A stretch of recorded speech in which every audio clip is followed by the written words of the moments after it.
उपाध्याय, अजय उपाध्याय, पहले यहीं से शुरू करिए। जय के शर्मा जी ने बड़ा प्रश्न किया और साथ में उन्होंने जो बातें रखी है प्याज छिलने वाली, तो वाकई अभी तो लग रहा है कि अजीत पवार अलग से प्याज छिल रहे हैं, कई परत उतार रहे हैं, और शिंदे साहब भी 3-4 परत उतार चुके प्याज की।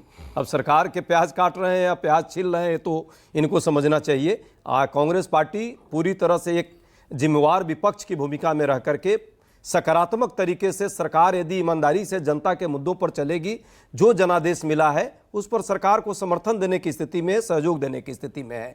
पर समन्वय स्थापित करना, आपस में सहमति बनाना, चूंकि ये सरकार जो आई है गठबंधन की सरकार आई है, तो ये तो प्रधानमंत्री जी को ही होना चाहिए। पर प्रधानमंत्री जी का पुराना ट्रैक रिकॉर्ड क्या है? अहंकार से चूर, अहंकार के शहंशाह हैं। वो कैसे इसको कर पाएंगे? पहले तो आत्मनिर्भरता की बात करते थे, आत्मनिर्भर होते होते खुद निर्भर सरकार हो गई है। Nitish Naidu dependent alliance, NDA, ये एनडीए जो है अब वो एनडीए नहीं है जो वाजपेयी जी चलाते थे।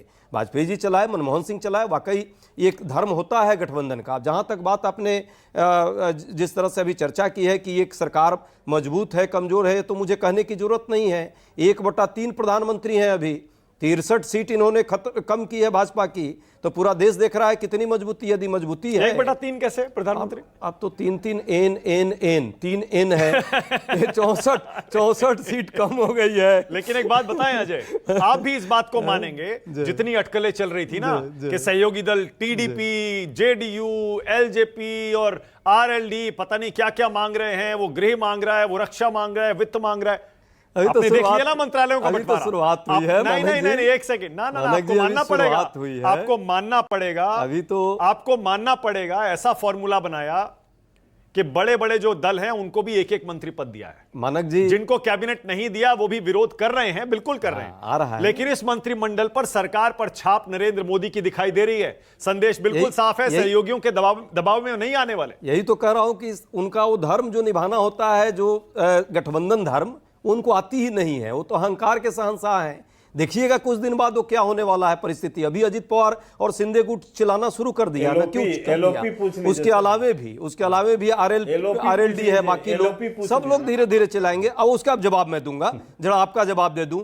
आरएसएस, अभी मोहन भागवत जी ने कल क्या कहा कि अरे हो गया है हुड़दंग, अब बंद कीजिए। जनता ने आपको जो जिस तरह से जिताया है, जनता का जनादेश स्पष्ट है कि सहभागिता करके सबके साथ मिलकर के सरकार चलानी है। आप जो रोज जो कहानी इवेंट मैनेजमेंट और हेडलाइन मैनेजमेंट कर रहे हैं, उसको छोड़कर मणिपुर पर आइए कि मणिपुर में जो 1 साल से गन कल्चर चल रहा है और या चलाया गया है, कहीं ना कहीं उनका आशय सरकार से था, उस पर कम से कम आप एक रास्ता निकालिए। तो मुद्दों पर आइए। मंत्रिमंडल का आकार की भी बात मैं कर लूंगा जरूर। यदि इतना मजबूत है तो पहले तो पहली बार तो मात्र 46 इनके मंत्रिमंडल के साथी थे, उसके बाद लगभग 56 या 58 हुए और अब 70 पार हो गए।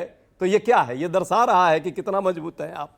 हाँ, ये जरूर है जो बात आपने कही है, अभी जिस तरह से लगातार प्रहार हो रहा है और जिस तरह से चिंताएं जारी है सरकार के तरफ से, सरकार को आत्मविश्वास की कमी स्वयं है भाजपा को, और साथियों को भी देख रहा है आदमी। बिहार में जो लोग हैं इनके साथी नाराज हैं, आने वाले समय में वो सब वर्क कराएंगे। आप तो वैसे भी उम्मीद करेंगे एलओपी की बात आप तो चाहेंगे, उम्मीद करेंगे जल्द से जल्द ये लोग नाराज होके साथ छोड़ दें, सरकार गिर जाए, आग में घी डालते रहेंगे।